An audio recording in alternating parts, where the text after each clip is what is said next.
기자쇼 안지용입니다. 오늘은 고 오요한나 씨를 둘러싼 이 진실 공방에 대해서 이야기를 해볼까 합니다. 점점 더 많은 이야기들이 나오고 있고 대중의 공분 역시 커지고 있는 상황입니다. 고인을 뺀 단톡방의 내용이 공개가 됐고 그 과정에서 이제는 실명으로 보도가 다 나오니까 그냥 말씀드리겠습니다. 기상캐스터 박하명, 최아리, 김가영, 이연승 이 4명이 가해자로 의혹을 받고 있습니다. 특히 이 중에서 대외 활동이 많고 인지도가 높은 김가영 씨 이름이 많이 거론되고 있고요. 실제로 김가영 씨는 몇몇 프로그램에서 하차하고 또한 홍보대사직도 내려놓게 됐습니다. 자, 근데 이런 상황 속에서 유족의 입장을 주목해 봐야 되는데 김가영은 직접적인 가해자가 아니라면서 용서라는 키워드도 꺼냈습니다.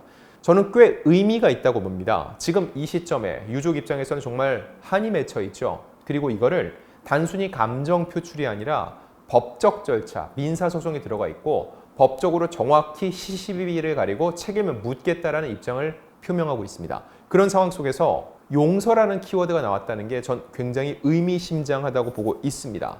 이게 과연 어떤 의미일지를 짚어보고요. 더 나아가 방송인 장성규 씨를 향한 시선이 따가운데 방관자였다는 거죠. 이 상황을 과연 어떻게 지켜봐야 되는지 이에 대한 저희의 시각도 전달해 드리겠습니다.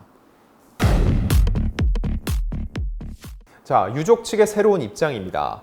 괴롭힘 가해자 의혹을 받고 있는 김가영이 현재까지는 직접 가해자는 아니다라는 입장을 내놨습니다. 유족 측의 변호를 맡고 있는 전상범 변호사.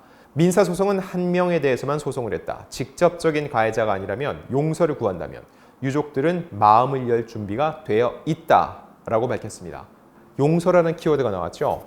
그 속내는 무엇일지 당연히 담당 변호인이기 때문에 이 변호인의 발언은 유족들의 생각을 전한 거겠죠. 그럼 유족들의 속내는 무엇일지를 보려는 겁니다. 첫 번째, 전 변호사는 괴롭힘 가해 의혹을 받고 있는 이들에 대해서 모두에게 상처를 주겠다는 입장이 전혀 아니다. 직접적인 가해자, 주된 가해자가 아니라면 용서를 구하고 진실을 함께 밝히면 얼마든지 마음을 열려고 한다고 밝혔습니다. 자, 이어서 지금 누군가가 사망을 한 상황이다. 부모 입장에선 귀한 딸이 사망했다.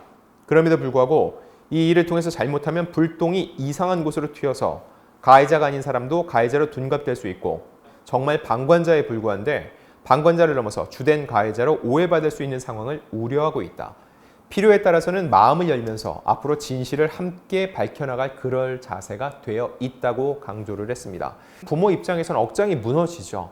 열면 열수록 더욱더 딸이 얼마나 참담한 상황에 놓여 있었는지를 알게 되는 그런 상황이 계속되고 있으니까요. 그런 상황 속에서도 오해받을 상황을 만들지 않겠다라는 것은 전 대단한 마음의 결심이라고 생각이 들고요.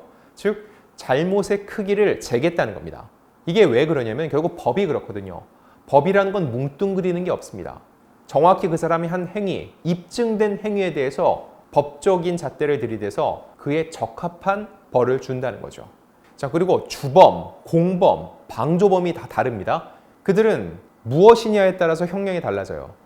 근데 이게 감정의 영역으로 정확히 나누기 쉽지 않기 때문에 뭉뚱그려서 비판을 받을 수 있는데 유족들은 그러지 않겠다는 겁니다. 현재도 김가영이 상대적으로 유명하고 또 많은 활동을 해왔기 때문에 그가 더 타깃이 됐고 언론 보도도 많이 나오고 있는데 그런 부분에 대해서 그렇게 하지 않겠다. 필요 이상의 M1 피해가 발생하는 것은 막겠다는 게 유족들의 입장인 겁니다. 자, 두 번째, 이 가해의 의혹을 받고 있는 김가영에 대해서 전상범 변호사는 직장 내 괴롭힘 유형 중에 하나는 집단 따돌림도 있다. 단톡방이 나오면서 집단 따돌림의 증거로 볼 수도 있다. 하지만 그것만이 유일한 사망 원인이 아니지 않나. 그것보다 더한 직접적 가해자가 있지 않겠나. 우선은 김가영 캐스터가 어디까지 관여했는지는 모르지만 김가영 씨를 상대로 소송을 제기한 바가 없다. 현재까지는 직접 가해자로 분류하지 않았다라고 밝혔습니다. 민사소송의 대상은 김가영이 아니다. 그러면서 나눴습니다. 직장 내 괴롭힘 내에서 따돌림이란 게 있고 그리고 직접적으로 그 사람의 어떤 가해 사실을 분리해서 볼 필요가 있다는 거죠. 그리고 이 소를 제기한 대상은 누구냐 이 부분에 대해서 전 변호사는 민사소송은 딱 한 명을 상대로 제기했다고 밝혔고 진행자가 주된 가해자를 제외한 그 외의 다른 기상팀 직원들에 대해서는 마음을 열 준비가 되어 있느냐고 물으니까 이에 대해서 물론 전제가 있다. 본인들도 그들의 행동에 대해 용서를 구하고 진실을 밝히는데 함께해야 한다고 강조를 했습니다. 전 이게 가장 중요한 부분이라고 생각을 해요.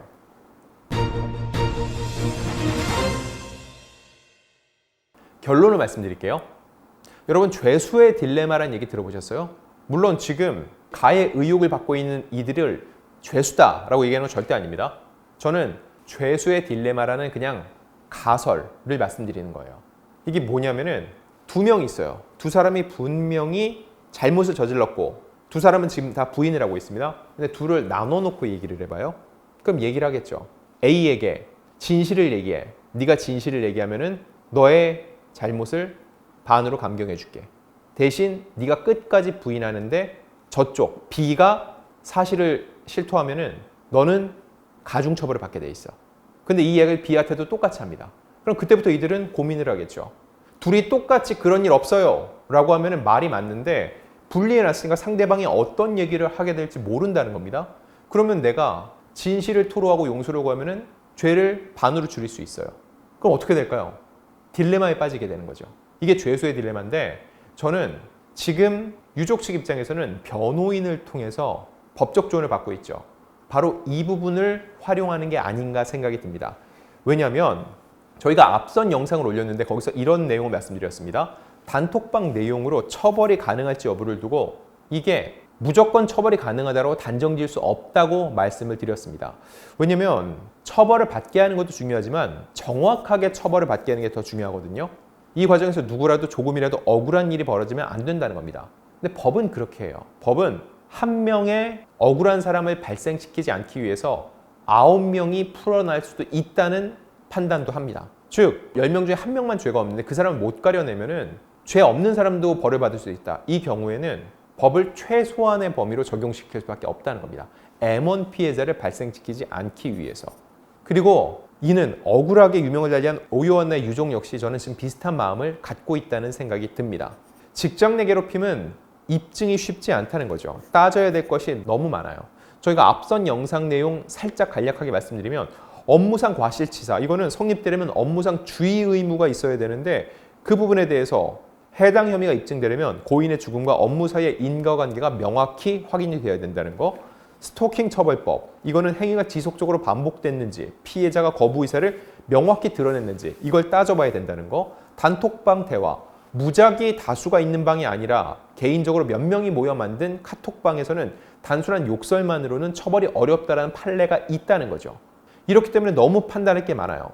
그럼 뭐가 중요할까요? 지금부터는 일단 오요한나 씨는 이미 숨을 거뒀습니다. 고인은 말이 없어요. 본인이 어떤 주장과 증언을 할 수 없죠. 유서가 남아있다고 하지만 유서 내용이 법이 100% 사실이라고 보지는 않습니다. 유서 내용도 객관적 증거를 통해 입증이 돼야 됩니다. 그럼 어떻게 해야 될까요? 오요한나를 뺀 단톡방 안에 있는 인물 중에 당시 상황, 진실을 증언해 줄 사람이 필요합니다. 그 사람이 아마도 핵심 증인이 되겠죠. 오요한나 씨의 이 유서 그리고 녹취를 통해서 1차적인 입증이 될 것이고요. 그리고 이러한 증거들에 대해서 내부자의 증언, 그게 2차 입증이 되겠죠. 그렇게 되면 어떻게 되겠죠? 이런 과정을 통해서 진실을 밝히고 오요한나 씨의 억울함을 어느 정도는 풀 수 있을 거라는 겁니다. 자, 정리를 하자면은 한 명에게만 민사소송을 걸었고 유족 측은 그 한 명이 주동자, 직접적인 가해자라고 보고 있습니다. 그리고 나머지에게는 소송을 걸지 않았다는 것을 강조를 했죠. 그리고 김가영도 그 한 명이 아니라 3명에 포함된다. 직접적인 가해자가 아니다. 실제로 이렇게 얘기하니까 김가영 씨를 향한 대중의 시선이 조금은 누그러워졌습니다. 왜냐하면 직접 피해를 입은 유족들도 그렇게 얘기를 하는데 제3자인 대중 입장에서는 그 의견을 받아들일 수밖에 없다는 거죠. 대신 조건이 뭐? 바로 진실을 밝히는데 함께 해야 된다는 겁니다. 그 단톡방 안에서 그리고 단톡방 외적으로 어떤 대화를 나눴고 누가 오요한나 씨를 직접적으로 괴롭혔는지 그거에 대해서 여러분이 직접적으로 얘기를 해주는 증인이 돼달라. 이 얘기입니다. 자, 이쯤에 정리를 하고 이번엔 장성규 씨 얘기 간단하게 해보겠습니다. 앞서 한 유튜브 매체는 유족과의 통화를 근거로 들면서 이 4명의 기상캐스터를 가해자로 지목을 했고요. 추가적으로 장성규가 오요한나에 대한 직장 내 괴롭힘을 알고도 방관했다는 의혹을 제기를 했습니다. 오요한나가 장성규에게 직장 내 선배들에게 고통받고 있음을 호소했는데 장성규가 이를 다시 선배들에게 말하면서 문제가 커졌다는 거죠. 그리고 관련된 이 카톡 내용도 캡처해서 올렸습니다. 이에 대해서 장성규 씨 정말 많은 비판을 받았거든요. 지난 8일 해당 매체에 댓글을 달았습니다. 땡땡 덕분에 살인마라는 소리도 듣고 제 아들한테 극단적 선택하라는 사람도 생겼다. 저는 땡땡의 삶의 방식을 존중하려고 노력하고 있다. 다만 사실관계가 다 바로 잡히면 정정 보도를 부탁드린다. 그리고 통화로 거짓 제보한 MBC 직원이 누구인지 알려주시면 감사하겠다. 굉장히 돌려 말을 했지만 이 안에는 굉장한 감정적인 분노가 어느 정도 담겨 있다는 생각이 듭니다. 자, 그러면서 누리꾼들과 설전을 이어가기도 했는데 고 오요한나 씨 장례식 정말 몰랐냐는 지적에 대해서 몰랐다고 밝혔고요. 제보자인 MBC 직원을 알아내서 무엇을 할 것인지 묻는 말에 소주 한잔하면서 풀 것이라고 덧붙이기도 했습니다. 그러면서 이 사인이 있는 단톡방에서 이름이 거론된 게 근본적 이유니까 그 해당 매체가 아니라 그들에게 따져야 한다라는 의견에 대해선 그쪽에 이미 다 따졌다. 나 오요한나랑 친했는데 너무 미워하지 말아 달라. 이런 댓글을 남기기도 했습니다. 자, 그럼 이걸 어떻게 봐야 될까요? 지금부터 저희의 생각을 말씀드리겠습니다. 솔직히 저는요, 장성규 씨가 그 대화에서 어떤 의도성을 갖고 있다는 생각이 들지는 않습니다. 이 뉘앙스를 보더라도 장성규 씨가 오요한나가 나한테 이렇게 말을 했어 라고 이르거나 고자질하거나 그런 느낌처럼 보이지는 않는다는 거죠. 왜냐면은 오요한나 씨가 장성규 씨에게 고민을 토로한 건 사실이죠. 그렇기 때문에 이런 고민이 있다는데 무슨 일이 있어라고 물었다는 거잖아요. 이 이야기는 뭘까요? 나 안나랑 친했는데 라는 장성규 씨의 말이 사실이라는 얘기죠. 친하지 않았다면 오요한나 씨가 본인이 그렇게 힘든 상황을 장성규 씨한테 얘기할 수 있었을까요? 의심했겠죠. 내가 이렇게 얘기했다가 괜히 또 말해서 내가 더 피해 입는 거 아니야 라고 생각할 수 있는데 그렇지 않았다는 겁니다. 그만큼 장성규 씨를 편한 존재, 나의 고민을 토로할 수 있는 존재로 판단했다는 거죠. 다만 대중은 어쩔 수 없이 과정보다는 결과론적으로 볼 수밖에 없다는 거죠. 오요한나 씨가 힘들다고 했을 때 장성규 씨가 한 번 더 고민을 해서 그래? 그렇게 힘들어? 그렇다면은 내부에 누군가와 문제가 있다는 거니까는 내가 내부의 누군가와 대화를 나누는 것은 굉장히 조심해야겠네? 이렇게 생각을 했어야 되는데 여기까지는 생각이 미치지 못했던 것으로 보입니다. 그러니까 무슨 일이 있어라는 걸 다시 내부에 물어봤고 그게 가해자로 지목받은 이들 사이에 또다시 회자가 되는 결과를 초래했다는 거죠. 자, 그럼 장성규 씨는 방관자일까요? 저는 방관자로는 볼 수 없다고 생각을 합니다. 왜냐하면 장성규 씨가 그 안에 내부에 있는 사람도 아니기 때문에 그들과 알고 있다는 이유만으로 적극적으로 개입해서 너희 이러면 안 돼 라고 풀 수 있을까요? 오히려 그렇게 하면 전 역효과가 날 수 있다는 생각이 듭니다. 즉 장성규 씨가 그 상황을 직접적으로 들어가서 풀 수 있는 적극적인 내부자는 아니라는 거죠. 자, 이쯤에서 유족들의 생각을 다시 한번 정리를 해야 돼요. 김가영 등이 직접적 가해자가 아니라면서 M1 피해자가 발생하지 않길 원한다고 얘기를 했는데 같은 맥락으로 저는 장성규 씨를 방관자로 놓고 무조건 비판하는 것, 이건 역시 온당치는 않다고 봅니다. 그리고 유족들이 그다지 원하는 일이 아닐 거라는 생각도 하고요. 다만 그러니까 장성규 씨는 무조건 잘못이 없다, 이런 얘기를 하자는 게 아니라 장성규 씨도 한 번쯤은 생각을 해봐야 됩니다. 본인에게 믿고 호소했던 오요한나 씨, 이건 본인도 인정을 하는 거죠. 친했으니까요. 근데 그 심경을 한 번 더 헤아리고 그렇다면은 나에게 한 이야기가 그 가해자가 누군지 확실치 않은 상황에서 다른 사람에게 말을 옮길 때는 굉장히 조심해야겠다. 내 입장에서는 걱정돼서 무슨 일이 있어 라고 넌지시 물었다 하더라도 한 번 더 고민했어야 하지 않을까라는 생각을 장성규 씨가 본인 스스로도 한 번쯤은 해볼 필요가 있다는 생각이 듭니다.